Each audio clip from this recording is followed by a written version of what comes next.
Hi,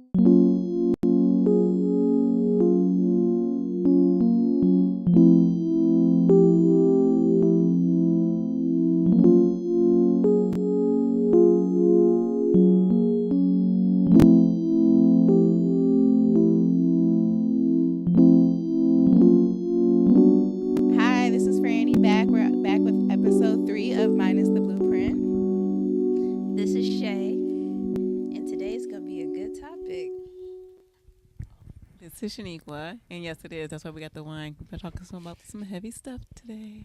Yes, we had to add the libation. So, if you remember from episode 1, we were talking about some things that we have in common, right? And one of the biggest things I think that's important that draws us together is parenthood, because we're all mothers. So we thought this episode we would bring it back, the topic, circle around it, and talk about parenting. Like, how did we learn to parent? What things did we take from our parents, and what things were we like, nah, that's not how I want to do this thing. So I guess the first question I'll ask is, for your parent, what kind of parenting style did you all grow up with, and was it impactful to who you are now? Very deep question. Do you see? um, I grew up in a. My mother wasn't really there, you know. I think I touched on this in episode 1. We didn't really get too much in detail, but I think that she was living her life, and to the point that we were on the back burner, right? And so I think my younger years, I was chasing after her, right? And so she just didn't have it to give. I guess I get that now. You know, I'm writing a book, Memoir of a Burdened Child. Be out this year. Go on and mark it. It'll be out this year. But it talks about that, pretty much me chasing her. And I came to realize, like, okay, you know what? This is not it. My father was the same way. So I pretty much grew up, you know, without no guidance, without them to really lead me, because we were in surviving. Like, surviving. What are we gonna eat today? Where are we gonna stay today? You know, things like that. So that's kind of how I grew up and the style that they gave. So no style, just freestyling it now. Just freestyling. I get it. No, I can. That really resonates with me. I think for me, similar. And I've talked to my mom about this. Like, I didn't really grow up with my mom, and I think at first I was one of those things where I thought about it like, oh, you know, she just didn't want to be bothered, stuff like that. But as a parent myself, like, we go through so much mentally, right? It just can be so much, and I think, you know, you have people who kind of just push through and do what they need to do with their kids, and the other ones just like, I can't do it. And I do feel like that's kind of the road my mom went. Like, I just can't do it. So I didn't have my mom growing up. I was really in and out of my life. Again, like I said before, I'm like mama's baby, daddy's maybe. So I didn't really have my dad or his like family around because they didn't know. And you know, as I got older, like it's like it is what it is. So like I kind of always looked at it like I kind of grew up with like, you know, it takes a village to raise a child. So like, let's give her bare necessities. Let's feed her and keep her clothed and some shelter. And like, so that's kind of how I thought parenting was. Just like, you just feed them, clothe them, make sure they're still breathing. Like, there was no other stuff a part of that. So like, I think parenting style for me was just like keep the person alive and see what happens. Everything else is like bonus points. So I didn't really grow up with a parenting style to kind of like figure out how I should parent, because like I just always felt like I was just put out there. I was born and like here we are. So there was like none of that other stuff. So same here, no parenting style for me. So It's freestyles all across the board. Okay, so right. well, I did great. No, I'm just joking. No, so my mom was with my dad for however long. They split though when I was like young, but then my stepdad came in, and so then that's how we moved to the U.S. But my mom was a single mom for a while, and then with when my stepdad came in, my biological dad became like, oh, and let me disclaim this: I love both of my parents very much, so anything I say is not an attack on them. But so my dad became like a summertime dad, so I didn't have a super close relationship with him until I became an adult and had my own child. But my mom was, the everything, right? Disciplinarian, the cook, she had to do it on her own. And then when my stepdad came in, he helped relieve those tasks for her. And it was funny is like when I talk to my siblings about our childhood, everybody has a different perspective. Like I'm like, were we raised in the same household? Because With different parents. yeah, Different phases of life that they're in. exactly. And I was like, I think my mom did a dope job. But then like you talk to whatever one of my siblings and they have a different perspective. So for me, there were some gems that I picked up from her, but also some things I was like, I kind of want to do that different. And one of the main things, which can take us into another discussion, is saying like I love you. Yeah. And my grandmother, so her mom, so on that side, her mom is Native American, and so they're very like culturally stoic, right? Like culturally they don't say that, but also on the Caribbean side, I didn't get it from my dad either. So when I tell you, me and my son say I love you about 3, 4, 5, anytime we hang up, like it's just I love you, like, and he's known that from birth. And so I notice when he says it to my dad or my brother, one of my brothers, it's like awkward for them. Yeah. But he'll still say it. He's just like, all right, uncle, love you. Like, you know what I mean? Like it's normal for him because that's how I, brought him up. So that's one of the things that I do different from my parents is like inserting that. So there's more, but I'll let you guys. Yeah. No, I can totally get that, especially with the I love you. And I will say this, like, even with having the absence of, like, a biological mother and father, I will say, like, the family that did step up. When you brought up, like, your stepfather, like, I did have an amazing stepdad before he passed away. I did have, like, my grandma. And I think when I think about parents, I know that I think about it, like, even when I do trips and stuff for my kids, a lot of that comes from my aunt. Like, my aunt was married, like, she had her kids, and, like, the way she raised her kids was like, oh, that's how a family is supposed to be, and then, like, me growing up and, like, her making us a part of it, it's always felt like, oh, this is what I want, right? Like, if I want the husband, the kids, the trips, like, oh, people plan trips, people go places, what? So it's, like, things like that. So that's where I, like, kind of get where, like, my parenting idea comes from. But when you brought up the love thing, it's funny because I'm the same way with my kids. Like, I'm always like, I love you, I love you, I love you beautiful, I love you handsome, like, just letting them know, like, how amazing they are, but also that love. And like my mom, when she came to Texas when I first moved out here, she was like, your kids say I love you, like, all the time, like, even to her. And it was like, but it's also like how she was raised. Like, she wasn't used to, like, her mom saying I love you. So, like, it's like, they pass that down. It's just like, where did we pick that up then from? Like, that's what we're used to seeing. Like, where did we get to the fact, like, okay, we're going to tell our kids, like, we love them. So I agree on that. And I think for me, it was the first time my mom said I love you. And I was like, ooh, that felt weird. And I would never forget that feeling. Like, I said I love you too. But it just felt foreign. It didn't feel like, okay. So when I had my son, it was like I overly poured into him. I kissed him. I made sure I was very affectionate with him. I told him I love him. And he's the same way. And sometimes it'd be 3,782 times a day that he would tell it to me.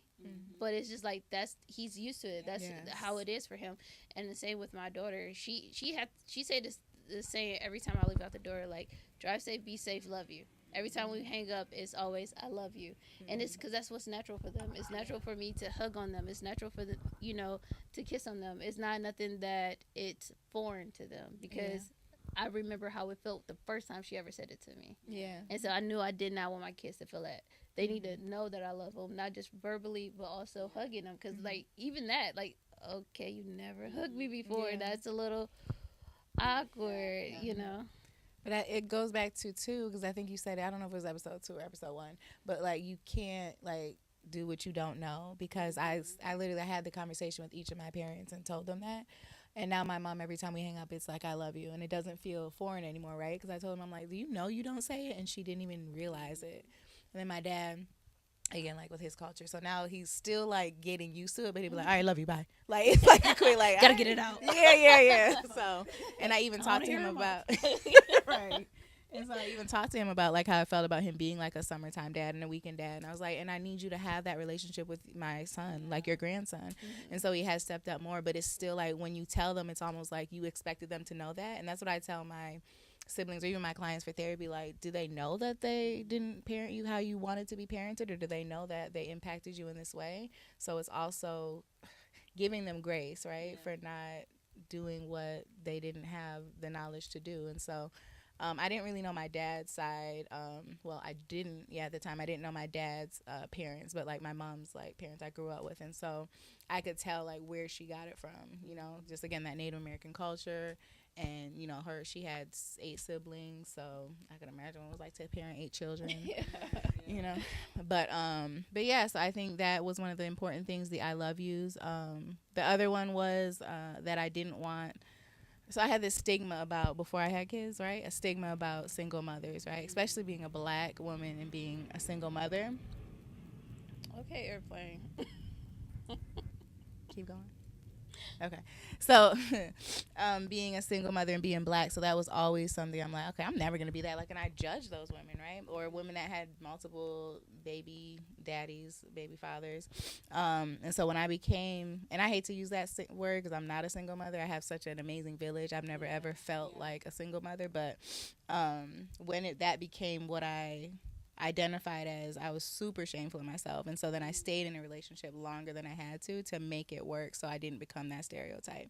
And it was just the worst thing ever to be in that season and like be broken and trying to also prove to everyone that like I'm not this stereotype. So when my mom was, when we were growing up, she was in a shelter for a little bit with us, and then got out of it, but that was one of the things that I didn't want to be. So mm-hmm.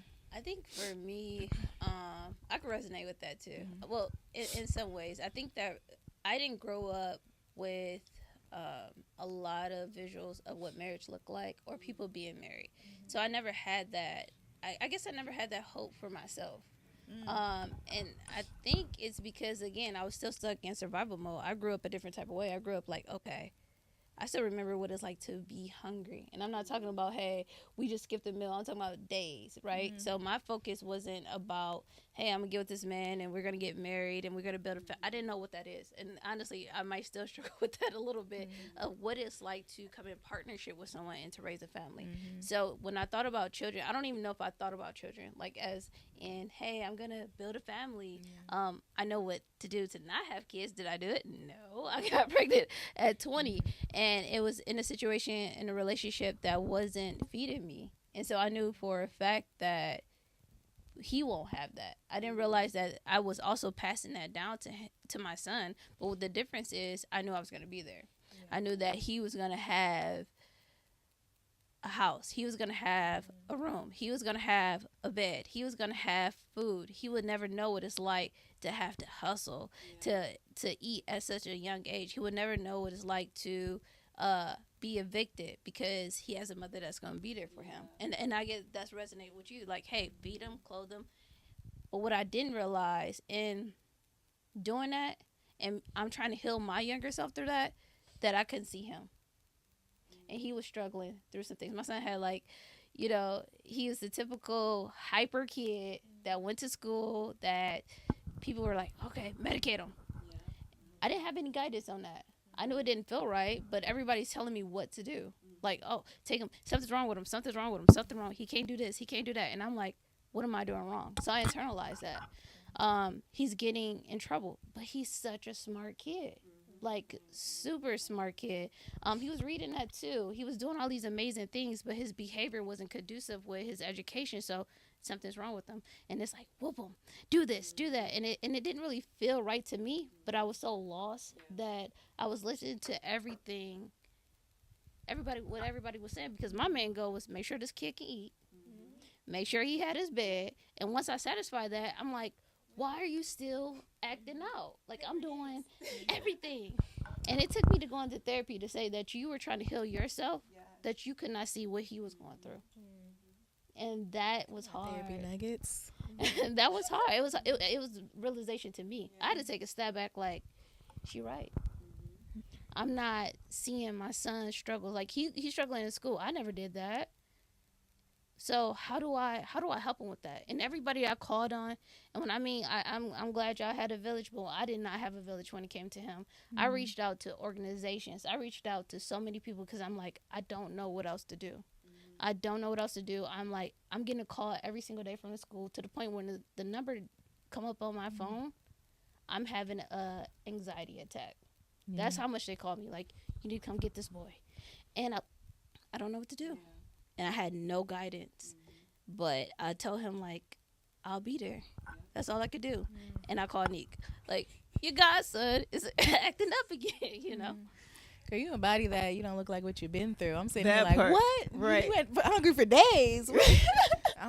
Yeah. Oh my gosh. Yeah. No, and it's crazy you all said that because like when you all kind of talk about like, because even with the village thing, I will say making sure our kids have a safe space to talk about anything is so important because like that's like I had my oldest at 16, right? He's about to be 21.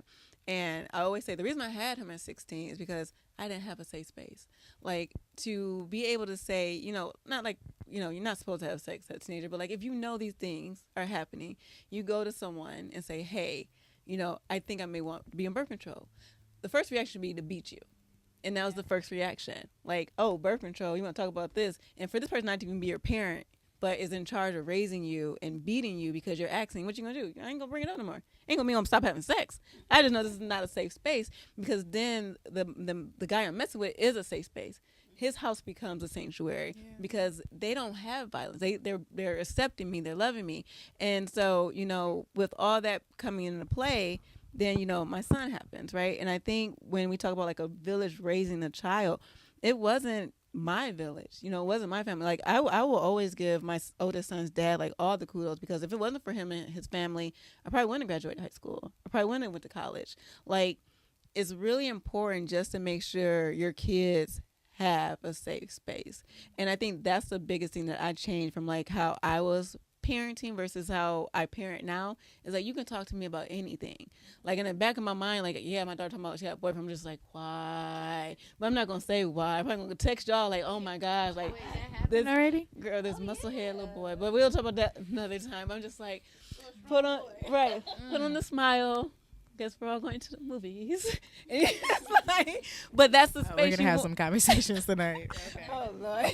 But that's a space you want to create because you want to make sure that they have that safe connection where they know that. But then also, I think that's why I go into so much to like beautiful, handsome, because you also want to make sure they know their worth. And I think that's the other part, not so much just also the safe space, but like I didn't know my worth. Like if no one's pouring into you to tell you like you're beautiful, you're smart, you're intelligent, like the first sign or first smell of that, you're gonna run to that.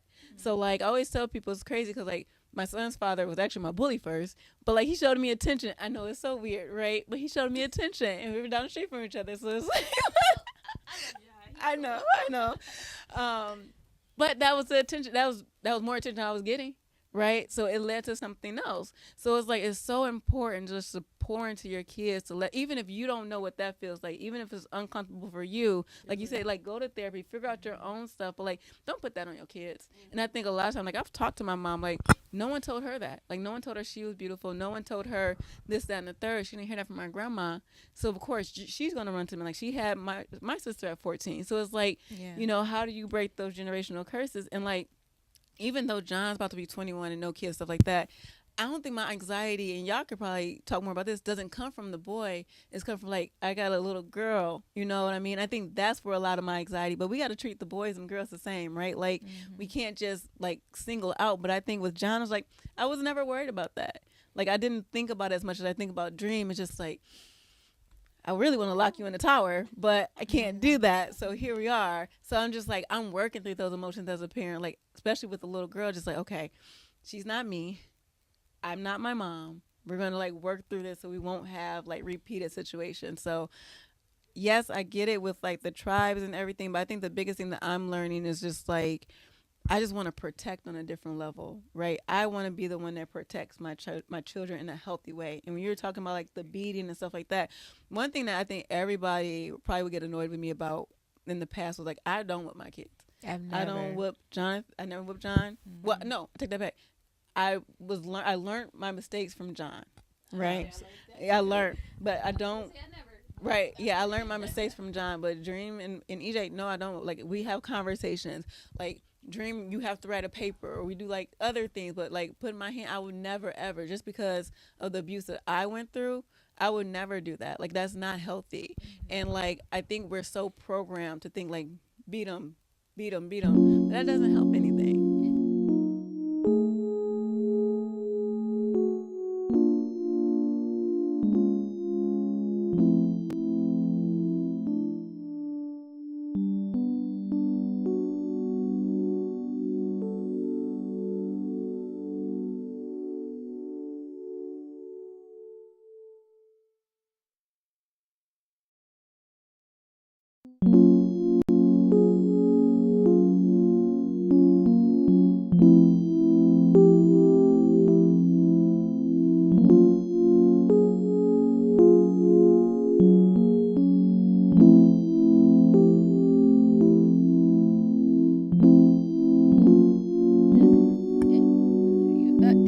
actually hurts it more than anything. Because I was You're gonna, I thought you, apologizing. I know, because I thought you I was was about gonna to go. jump on it, but no, I go know, ahead. I know. I'm sorry. It's okay. No, Because go ahead. it really did resonate with me, because I remember even when I'm telling like a male cousin of mine, like, hey, he's going through this, and he was like, beat him. I was like, no, he didn't say beat him. That sounds like Color Purple. He was like, did you whoop him? I was like, I did. It don't work.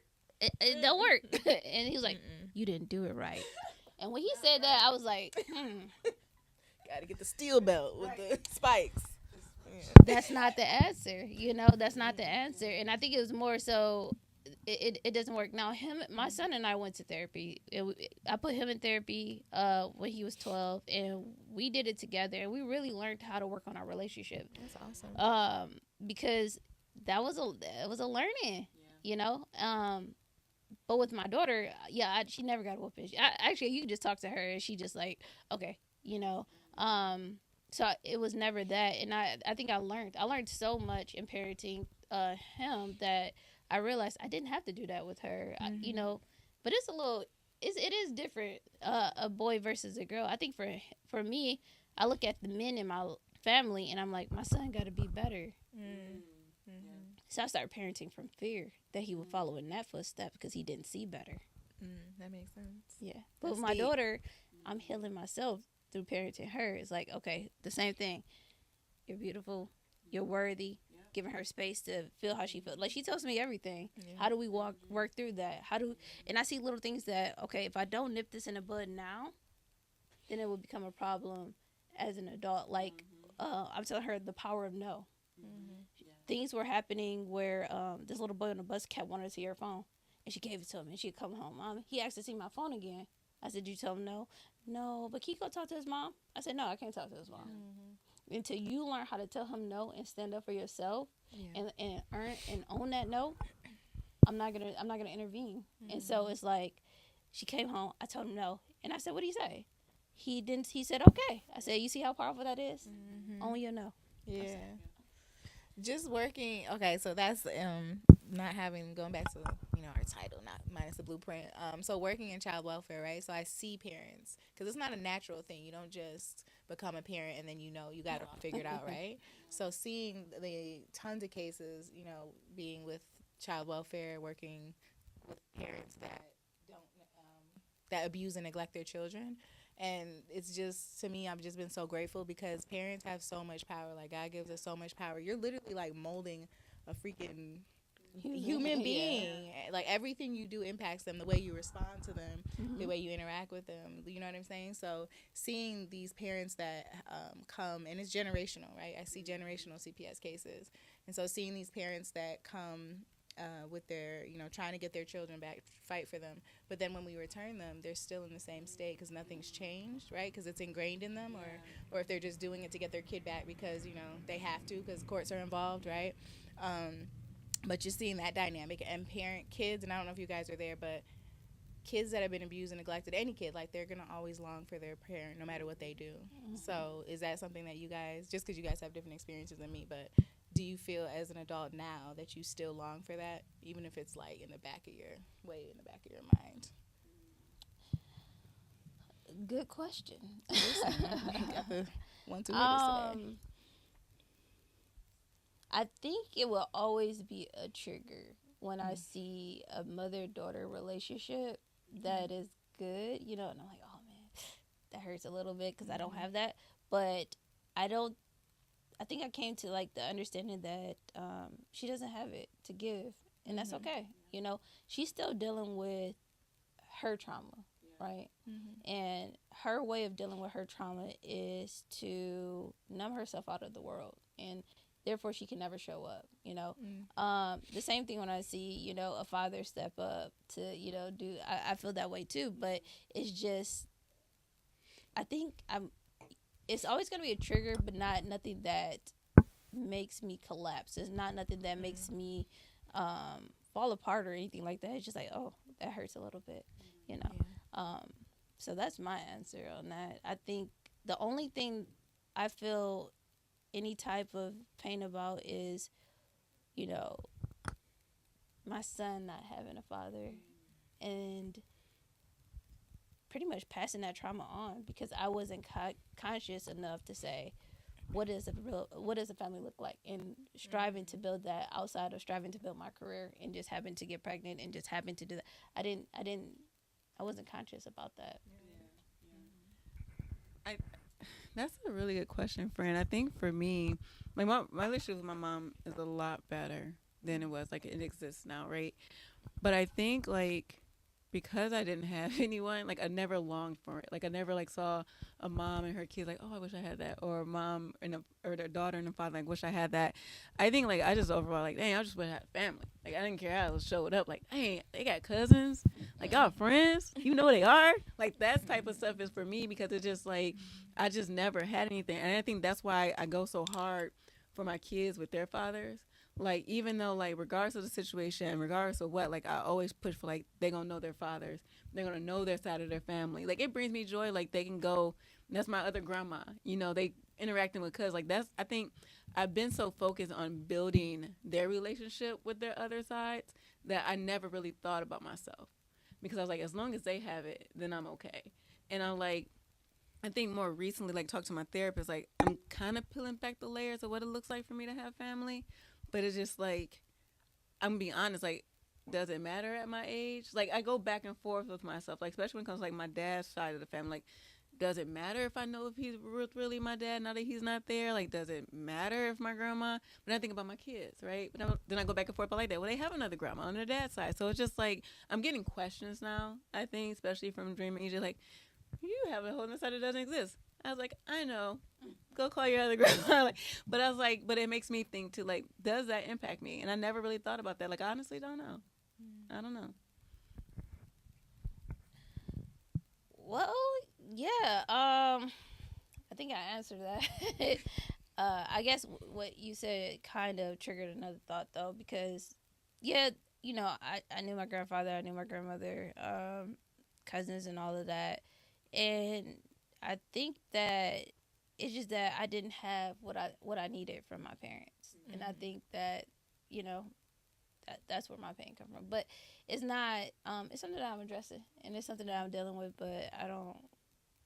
I think I'm at peace with it. I will say, go ahead, friend. Just real quick, because I'm gonna lose the thought. Y'all know how I am, but I will say. So my dad had another child. She just turned 18, so I don't know how old I was. But the trigger for me there is when I see that he does, when I see he does things for her that we didn't get, right? So that's always, and I talked to him about that. We're still processing that, but seeing him, you know, show up for her dance recitals, or seeing him buy her car when she, you know, hit 16. So those things are a trigger for me. But I have to realize, like, it just that he wasn't in that season, obviously, right? He's much older now. He's whatever, but that's always been a trigger for me. And I was blessed to have a stepmom too that also taught me how to parent as an adult. And she really is like the key to me and my dad's relationship. Like she was like there. She, you know, when we got into arguments, she was the one, like the mediator. Rest her, you know, she's passed away in 2014. So that was like one of my best friends, but she also like helped me navigate parenthood. So I just wanted to touch on that. Like I still am triggered by things I didn't receive from, you know, my dad and my mom. Yeah. And I will say, like, even when we were talking about like, you know, the shelter, food, clothing, right? Like basic necessities. I think even with that, when I think about my relationship with my older son, because me and John also went to therapy around the same age, like the 12, 13 age when he moved to Texas. And I think the biggest thing that came out of those conversations was I was still trying to do two things in my life. One, I was trying to prove that I was more than a teen mom, even though I was not a teen mom anymore. So I still wanted to go through all my milestones like I was supposed to. I wanted to go to college, wanted to graduate, wanted to get a career. I was doing all these things, wanting to make sure that they were provided for. Because I never thought about the marriage thing.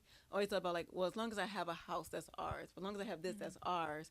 That I missed, like, a key point. Like, he just wanted time. Yeah. Like, that was a big thing with baby Jonathan that came out of therapy at the time. Like, I just want your time. Like, yeah, it's cool that every game that comes out, I get it. I get all the Jordans. We go places. But, like, you're not here. You know, you're at my football practice, but you got a computer in your lap. You at my games, but like you're actually coordinating like transportation because you got to work another job and you don't need it. So he showed me like, and that's why I think with Dream and EJ, like with their activity, I'm like so involved. Like I'm dance mom, karate mom, because like I realized like yes, stuff is nice, but they just want time. Like sometimes like you can just give your kids the basic necessities. If they have you, they good. Like they don't need all that other stuff. That other stuff can't substitute what they want from you as a parent. And I think that was like the biggest lesson I learned from John, to be honest. Yeah. Yeah, no, that's true. I'm because I'm extreme with everything I do. So Eli, he'll take a dinner and a movie, and I'll be like, "Let's go to Japan." You don't want to go, like you've already Exactly. known. So every time I plan something for him, my friends, my family has to be like, "What does Eli want?" So I don't know if I'm fulfilling something I didn't get, or if I'm just trying to overcompensate, which I know in some areas I do. But yeah, no, I definitely can relate to that. That hit home with me. Yeah. I mean, it's not easy, right? Like they didn't have a blueprint. We're trying to figure out what a blueprint looks like. I think the difference though with us versus, our parents that were willing to learn. I think even in the midst of like what mental health things we may what's going on, in the back of our mind we still know like we got kids to take care of, right? Like we got to show up for them. Like we can't get so boggled down in what's going on that we forget them. And I think like we all talked about like we're in therapy, we've been in therapy because like we catch that, right? Like we catch it before it goes too far. And for people who goes too far, like just I think sometimes as parents it's hard to like separate the two. Like where do I start and when do my child begin, right? When do I have that space to like to breathe, to break down? Like if I break down, what does this mean for my child? Like, and I think that's why it's like, is there an in between like, okay, I can do this or I can't? Like, what's the middle ground? I think we're all trying to still figure that out, but we don't stop trying to figure it out. And I think that's the great thing about like where we are in our parenting journey. Yes, I have to agree because when I tell you, parenting has been the thing that tested me the most because I'm like, oh, I'm gonna knock this out the park. I knew what it was like to not have. I'm gonna give it to him. Yeah. And like you said, when sophomore in college, I never stopped. I had him, and I took it incomplete in the class, and I was like, you know what? 3 weeks old, I'm holding him, finishing up that class. I never stopped trying to achieve my goals, and I remember trying to take the CPA exam, and I'm not gonna. Somebody said to me, you're so focused on a CPA, you should be focused on being a mother. And that hit me because I was like, but I'm doing everything myself. And he would never know what it's like to not have, And I'm going to say this, it came from his father who wasn't like stepping up. So I felt resentment towards him because I said, but you could step up to help me so I could achieve both. But I didn't have that. I had to figure it out. And even how my mom shows up as a grandma, I had to even check her on that too. Because it's like, I just feel like he doesn't even get her, Whereas, my other nieces and nephews, they got to experience her in a different way because they had a need that she was able to fulfill. And my mom was like, well, you got it. You got food, you got a house, you got it. They don't need it. So he doesn't get her time either, I don't know. I'm super blessed where we at right now because like you said, I never gave up. I cried a lot. Yeah. I was that my relationship and my son's success breaks me down when it doesn't work out because I want so much better for him. Like, he'll be 18 soon. Well, he's 16, but he'll be graduating high school next year. Next year. And so it's like, that gives me so much anxiety to have to let him go. Listen, I don't even want to think about. Because I feel like I can get another degree. You want to go to school together? No, I'm not. I'm gonna let him go. I'm gonna let him go because he has to. Yeah. Right. He has to grow up, but it's just like even that thought when I think about, oh man, that's my. It was just him and I. Yeah. For so long, and you can always have another one. Anyway.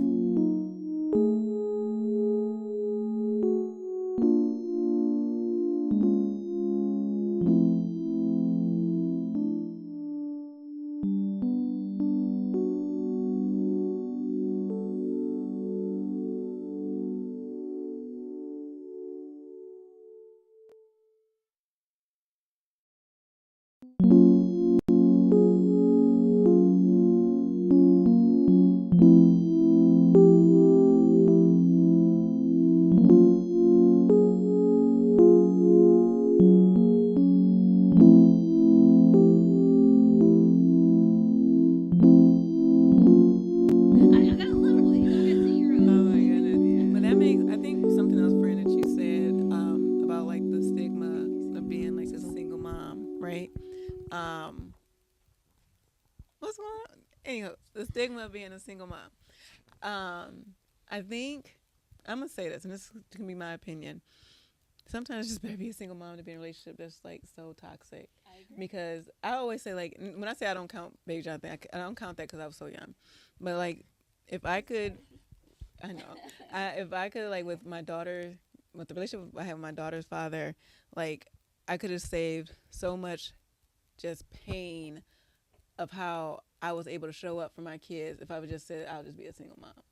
But and I think also the church played a part in this because like I was so big into church, like I was so like just involved, and it's so crazy because like when I had John, I'm 16, like I could still do things in church and everything, but at 21 when I had Dream, you know, being stripped of responsibilities because I was a single mom was like really really wild. And I think the one thing that always bothered me about that situation was like, you know, at the time the pastor's wife was a teen mom and all that stuff, but you know she never shared her story.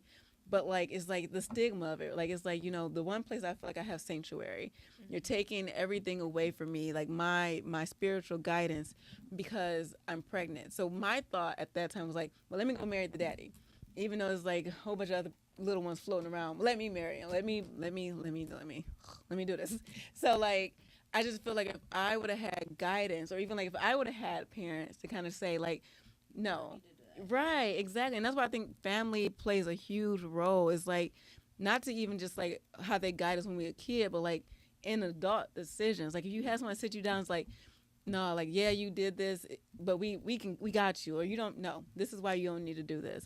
Like I literally think it wasn't until I was going through like a really, really bad like abusive situation with her dad that my grandma finally sat me down and just like, you don't need this, baby.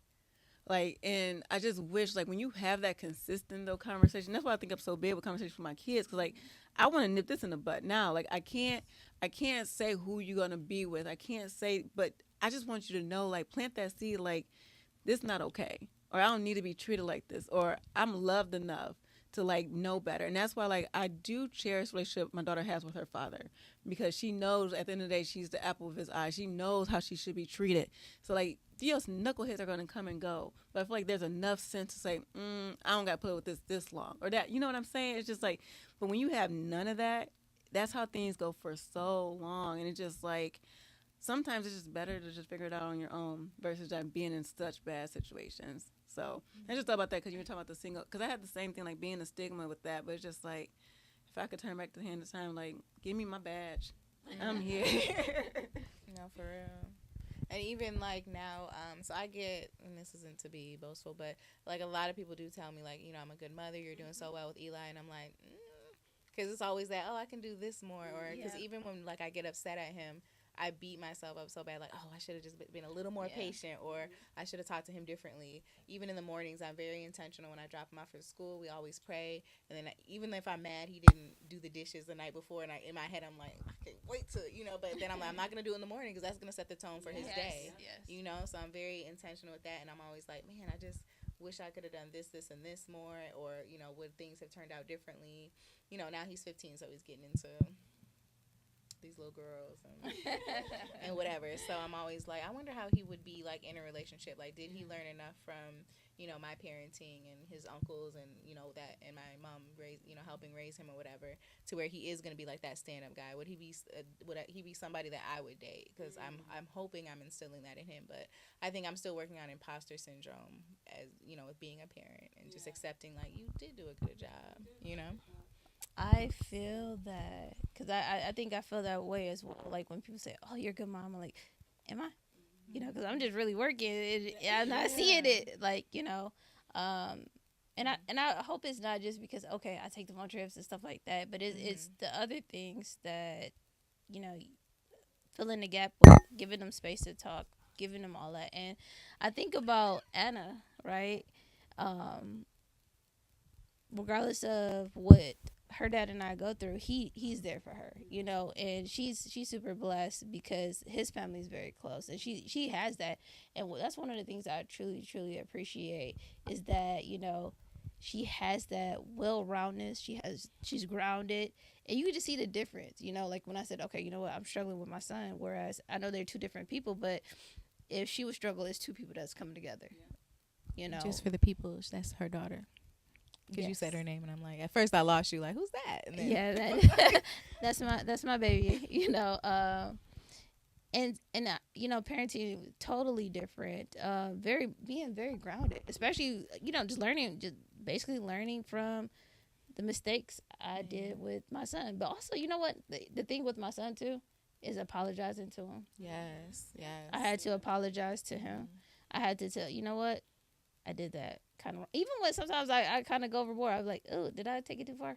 Yeah. Oh man, the amount of vulnerability you have to have as a parent. And he probably be like, yeah or no. I understand where you're coming from. Like we still, he's a teenage boy. We bump heads, but we come back and talk. Yeah. No, that apologizing speaks volumes. Because I remember, man, when I moved back to Michigan and when Jonathan was like 18, 19, like we had like a whole situation. Like he just shared everything he felt about, like, because EJ, my baby, was here. I was married, and he just felt so many different emotions. And he just told me like everything that I did wrong, like everything he wished was done better, and like it hurt. Like I cried like boo hoo, like tears, because that hurted to hear that. But at the end of the day, when me and him sat down and talked, like we grew up together. Like I don't care what any teenage parents say, like regardless of what, like you were learning how to grow up too. Like I mean, I'm still reading Babysitter Club book, and I got a kid with me. Like that doesn't like I don't have the skills. So, like we grew up together, so like he felt the most of like the bumps of where I am now. Like yes, like his siblings reaped the benefits, but he had to go through it. So like I can get all those feels. And I sat down, we talked, and like we had a long conversation, and we were like really good now. He said like I wish my dad would do the same. Like because those conversations, those apologies, they see that, like they want that. And I think sometimes like I think that's what I'm missing. Like I would want that from my parents. Like I'm never gonna get it. Like I've talked to my mom about how I feel, and that's what the grace thing. Like I just give at this point I just give it grace, because it's always gonna be like, but I didn't have, or I went through this, or this happened to me, and it's just like, so enjoy. Right? No, pretty much. So like, what you crying about? But that's how they were raised, right? Yeah. No one talked, and it's like I sat down and like everything like that. I didn't go back to him like, well, I didn't have this, or you wasn't abused. I didn't do all that. Just like I just said, you know what? I'm sorry. Like I did the best I could with what I have. What can I do now to make it better? And sometimes I think that's what I want. And when we go back to that conversation, I think that's what I want. Like I just want like a genuine, just like apology of just like, I'm sorry. Period. That's the sentence. That's the whole sentence. I'm sorry. Yeah. I don't need the explanation of what happened to you and all that other stuff. Just I'm sorry, and this is where we are now. And I think if a lot of parents do that, like it just takes off so much. That's healing, girl. That's healing. Because as soon as you say I'm sorry, but like that dismisses the I'm sorry, and that's exactly what happened. I never ever talked to my father about how I felt, but I did talk to my mom, and it was the same thing of like, well, you never know what it's like to do this. You never know what it's like to, and I'm like, but you didn't know what it was like, what I went through when I was growing up, And this one thing I do want to point out, although I said, okay, my mom wasn't there, my father wasn't there, I did have someone step up. That was so amazing. I say this to this day, I wouldn't be where I'm at if he didn't step up. And there's no family, right? He wasn't family. He was just a man that gave me a house to live in. Didn't have nowhere to go in high school, and I was like, hey, can I live here? He said yes. And so many things that go ahead. I just have a question. Just the way it sounds. So he was like he was a teacher. He was he was my mom's friend. Okay. And clarification. I'm like, so a man gave you a house? Okay. No, he didn't give you no house. Okay. No, he was my mom's friend, and we lived with him. And then at like 15, I would say 14, I ended up homeless again. So I was just like, hey, do you mind if I live here? Right. Yeah. And it was an older white man. Really? Yes. Wow. And he said no at first. And again, my book, Memoir of a Burdened Child, will be out this year. And all the stories, you'll get it. Okay. I was gonna say Borders, but I think Borders is gone. Barnes and Noble, Amazon. No, we'll link it when it's ready. Oh, okay. Amazon though. Yeah. So he opened up his home, and through that, I learned about connection. Like I know I could tell you everything about his life, but I can't tell you too much about my dad's life. you know, because he sat with me. We talked. He poured into me. I remember I got like my first job. He told me about saving. He had a business. He had me in his business with him, you know. So it's so Wow. many things that I learned from that standpoint that I probably didn't even appreciate at that point because it was like, I finally got a house. This thing been where I ain't got to worry about nothing. You know, he's gonna be good. And it was some things that happened, like, you know, he ended up even taking my sister and my younger sister, where, you know, he just stepped up in so many ways. Yeah. And you would think that someone would be like, I don't know, let me go ahead and take her back in. You know, no one said. Everyone's like, okay, cool, he got it. You know, Yeah, pass the buck. yeah, no one's even said, you know what, I appreciate you, that I appreciate you doing this, because he didn't have to. He never got a dollar from it. It was nothing within the state. It was just me trying to navigate life and coming to him and say, hey, I'm in need. Ooh, and then to be that age and have to say that to like ask for that. Oh, Yeah, you'll get the details in more memoir of a burdened child. No, it's. And I know we said I know we're gonna talk about that in the future. Like people who were there for us that may not have been family. Like even when I think about the father figures, like we had programs in school, and I had someone kind of help and guide me, who I called father to this day, because like those outside relationships are so impactful on us, especially if you don't have family or parents growing up. Is like, again, you're yearning for something, and to have, I always saw like these angels walking the earth, who's willing to like to take you in, to support you and not harm you. And I know for anybody, see it all the time, it's rare, right? Like family harms, like just for a stranger's perspective. But angels do walk the earth, and I really really appreciate it, because like that shaped who I am. So like I totally, yeah, I get that. I get that. Fred was an amazing guy. He was. He was. is he still around or? No. Oh, okay. Okay. Well, bringing it back full circle to wrap up episode 3, gems. You guys want to pull some gems that we talked about today? Yes, just never give up. You know, parenting. I think parenting is just one of those things, right? You always question, am I doing it right? Yeah. Are they gonna be okay? I think I tell you that all the time. Like, I worry about him. And you like, he gonna figure it out. He got it. And I'm like, are you sure? So it's that. It's that. It's really just having grace with yourself. Always being there, giving them space to figure them out. And also, if you haven't dealt with your trauma, be conscientious of it, that you're not passing it on, because we do that unintentionally too. And so it's heal yourself and see your children for what they are and what they're going through. You got to meet them at their level, not the level that you think they're at. Yeah, I love that. I guess my full circle is the biggest lesson I've learned from my son is listen. He told me one time, he was like, you're not listening to me, because I'm just trying to think of like, your punishment for not doing A, B, and C. And so he kind of brought me back to reality, like, oh, damn, I wasn't, because I was just worried about, how to correct this behavior. And so he really was saying like, damn, I'm feeling like less motivated to do these chores. It's not because I don't want to do them. There's a reason behind it. Like I'm going through something.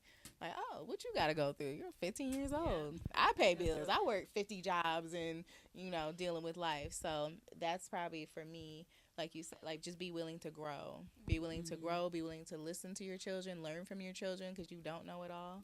You know what I'm saying? You're going to learn every day. Yeah. So. And I think the one thing, the gem I want to share, but I want to say this first, like you both are really good parents. And I say that from a perspective of you all have good humans. You have to think about that. Like you all have kids who show up in this world with good hearts to other people. I think that's the biggest indicator, is if I'm a good parent, right? It's not about grades. It's not about that. Like, how are they treating others? And like I've talked to both of y'all, like just how y'all kids show up with others, like how they're able to be compassionate, empathetic. I think that's like the biggest indicator of if you're a good parent. So like y'all kids got a down pack. So like I just want to say that. But I also want to say like apologizing. That's the biggest thing I want to like set home, is just like give your kids the space to speak, like you just said, friend, but also be able to set your pride and ego aside to listen and say, I'm sorry. Yeah. That's it. Like, just leave it at that and let them have that space to talk. Because the more you give them that space, the more they're going to open up. The more as they get older. Like I said, my son's about to be 21. And, like, he talks to me about everything. And I think it's because he knows he has that space to do that judgment-free zone. Like, you don't have to always agree with the decision. Because they're going to make more and more decisions as they get older. Like, I I'm so proud of my son. So proud. I don't agree with all the decisions that he make, but he's on the right track, and that's because he's open and willing to talk to me. And the fact if I know he's on the right track or not right track means he talks to me. Like you want to just continue to have that relationship where they're talking to you. So just like being willing to like apologize, being willing to listen, and just time. Like the one thing that I talked to my therapist about. Like I literally cried. Like I'm enjoying being a parent for the first time ever. I'm enjoying being a parent because like I'm giving them the time. You know, I'm not just placing them in front of like a TV or YouTube, which parents I do not recommend YouTube for so many reasons. We'll talk about tech in another episode. But I'm sitting and we're reading, we're doing puzzles, like we're watching like movies, like I'm hearing like EJ's like random conversations about the drama of first grade. But it's awesome because I've not always been in that mental space to do that. Either I'm wrapped up in like work or I'm wrapped up in like, oh, this relationship not going well. That's why I said like I actually, you know, I really love single moms who put their kids first. Put their kids first over a man because like those moments you can't get back with your kids and they remember that stuff. It's like the fact that I'm so present with Dream and EJ and even John when he needs me. This is a next level feeling of parenting that I'm like really really enjoying right now. So I'm just those are my gems. Like apologize and appreciate the time that you have with your kids. Like they really really really appreciate it. So I love that. Okay. yes, So awesome. that's it for episode 3. I just want to point out that Neek. I mean, It's okay. Next episode. Next episode. awesome. Thank you. That's right.